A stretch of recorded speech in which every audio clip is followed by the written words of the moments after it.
Well, hi guys, Coach Jerry here at the Protocol, and welcome to the November Mobility Warm-Up. There's a couple of things that we're going to be emphasizing in this month's warm-up, and most of them have to do with the 9-week Turkish Get-Up program that we'll be focusing on for the majority of November and December. In other words, what we're trying to do with this warm-up is emphasize opening up the overhead position, make sure that T-spine and shoulder is ready to work for those get-ups that we'll be doing. So the first thing that we need to do in order to emphasize the overhead position is to focus on our breath work. Now, that might seem out of the ordinary. It's really not. If we're breathing very shallow, in other words, if we don't warm up with some good diaphragmatic breath, we'll end up being a little too tense in the upper extremities here, and it's going to be more difficult to get into that overhead position. So we have done these sorts of breath drills in lots of warm-ups in the past, so I'm going to try to not be redundant here. But ultimately what it is if you have a hand on your chest and a hand on your belly, and you inhale through your nose and exhale through either your nose or your mouth, you should be able to move the bottom hand a lot. And when you do that, the upper hand does not move hardly at all. So if that's something that's new to you, I recommend starting with that. The breath work that we're going to be doing for this month is what's called the crocodile breath.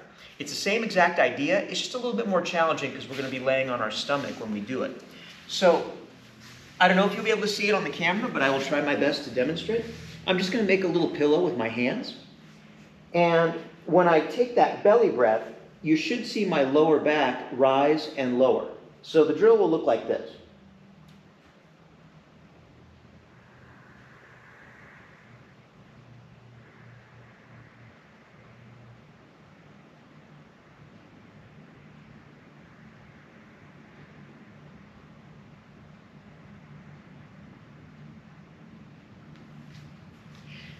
I hope the camera was able to catch that, but you should have seen my lower back move up and down a couple of times. The warm-up is going to call for 5 of these crocodile breaths. Once we're finished with the crocodile breath, we're going to get into some roll patterns that we learned from the original strength curriculum. We are going to begin with a leg leading roll. So we're going to lie down on our back, have our arms up overhead, and we'll start with one leg, so we'll start with my left. We're going to pick it up, cross it over. I'm going to look in the direction that I'm trying to roll, which is going to be to my right, and I'm going to keep reaching with my foot until the rest of my body follows and I roll onto my stomach. Once I'm here, I want to get back over to my back, so I'm going to pick up that knee, lift up that leg, point the toe. With my eyeballs, I'm going to look over to my left, which is the direction I'm rolling towards, and keep reaching until I come back onto my back. Now we're going to do the same thing on the other side. We're going to pick up the left leg, cross over, pick up the head, look in that direction.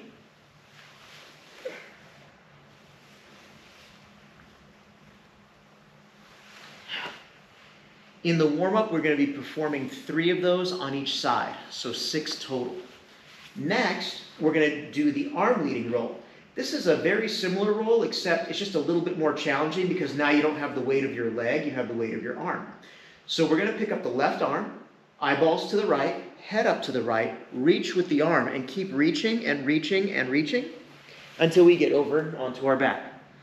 Onto our stomach. In order to get onto our back, I can't reach up because my shoulder doesn't bend that way. I have to reach down and pull back and reach and reach and reach back onto the back. Same thing on the other side. Reach up, come over.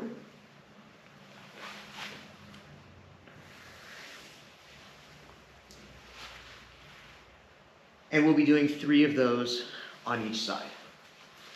The next warm-up is the Brettzel. Sometimes we do this as a mobility drill, but for this warm-up, we're going to do it as a little bit of active mobility. So it helps to have a foam roller to do this one. What I'm going to do is I'm going to start on my left side. Well, my left leg. I'm going to roll onto my right side so you can see me.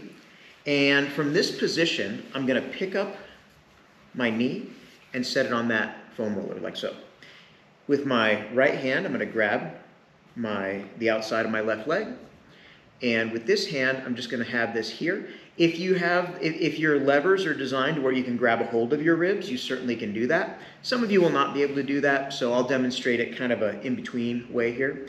What I'm going to do, you'll notice my left shoulder is up off the ground. I'm going to take an inhale, And on my exhale, I'm going to try to keep my leg stuck to the foam roller while trying to gently lower my shoulder to the ground. So inhale up, exhale, reach back. If you have really good mobility, you may be able to get the back of that left shoulder to actually get to the ground after a few breaths.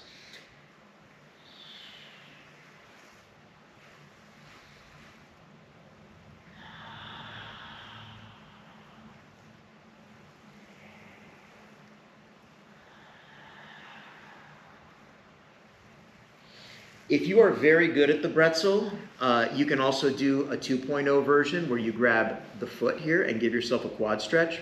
But be really careful with that first thing in the morning. You might be a little stiff. If this position is stiff for you, I would not recommend Plan B. But that is basically coming in and doing this and getting the little bonus quad stretch. That quad stretch is, of course, optional. And then you'll flip over. For the purpose of filming, I'm actually just going to turn around so you can still see me. And it's going to be the exact same thing. So now it's my right leg that's on here. My left hand will grab my right leg. Hand goes here, and you'll do the same thing. And you will notice one side to be stiffer than the other. If it hurts to extend your head and your neck back, it is possible, like you can take, roll up a mat or one of the ab mats or another foam roller. You can give yourself some support here on your head if you need it. But the Brettzel stretch is going to be for 5 repetitions on each side. After the Brettzel, we're going to do what is called the lumbar lock with a T-spine opener. This is done from a modified version of child's pose. So I'm going to have my feet kind of close together, my knees slightly farther apart, and I'm going to reach into this child's pose position. And it doesn't have to be like a super, super deep child's pose, but I'm going to center my right arm, take my left hand, and place my hand with the palm facing up on my lower back. And what we're going to do is 5 rotations, just like so. Now, you want to be careful not to have this just be cranking your neck. You want this to be in the center of your body. So it's my shoulders, back, T-spine, it's all that stuff that is opening. Again, when you go to switch sides, you may discover that you have one side that is significantly tighter than the other. So that is the lumbar lock. Once we're done with that, we're going to come into what we call the half-kneeling windmill. The half-kneeling windmill is basically this position from the Turkish get-up. So we're basically in the middle of a Turkish get-up. So we have our little tripod. So imagine if I just came through the get-up. I'm right in this position, and we're here, but we haven't moved our leg yet. So we have the tripod position, not the lunge position. From here, if we were going to do this as just a mobility drill for the get-up, we would just be taking our hand down and up off the ground. But what we're going to do is we're going to get a little bit more stretch out of this, and we're going to take our forearm and place it on the ground. Now, when I do this, I don't want to just bend sideways and let myself fall.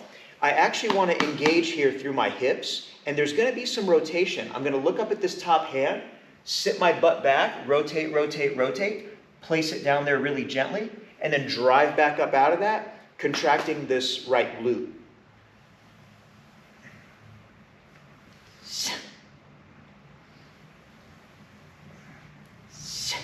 This is going to be for 5 repetitions per side. Now, this exercise can be done weighted. How do you know if you should do it weighted? I'm going to say if you are a lady and your Turkish get-up program is a 16 kilo or bigger, like the goal, and if you're a guy, if your Turkish get-up goal is a 24 kilo or bigger, you may want to try doing this with a small weight. Start very, very light and work your way up. Again, you are going to have a tight side. This one's mine.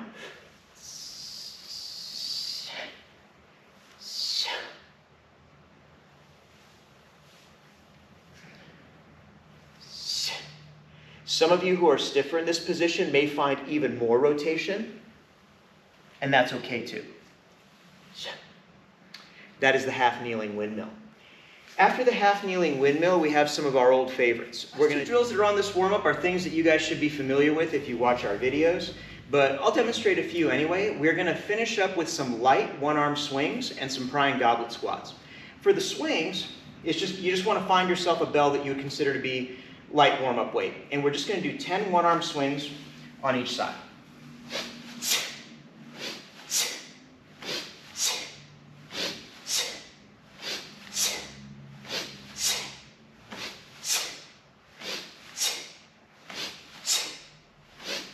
On the 10th rep, we'll switch hands.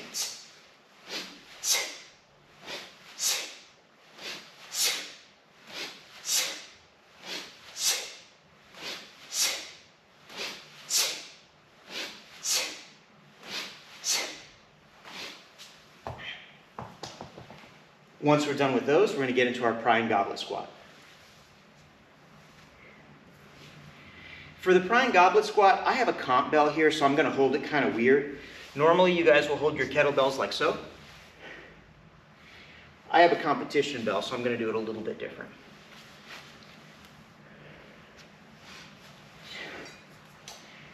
Once you set your feet for a squat, we're just going to come down and settle into that deep squat.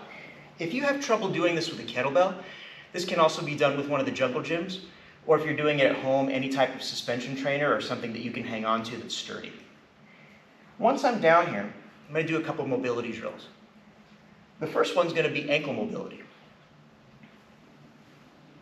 Just going to take my knee, push it out over my 2 middle toes, and mobilize through the ankle.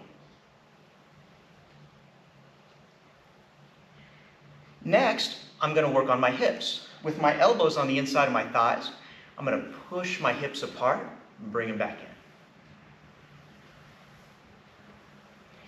When it's time to get up, we got to repressurize that cabin. So I'm going to take a nice breath of air here.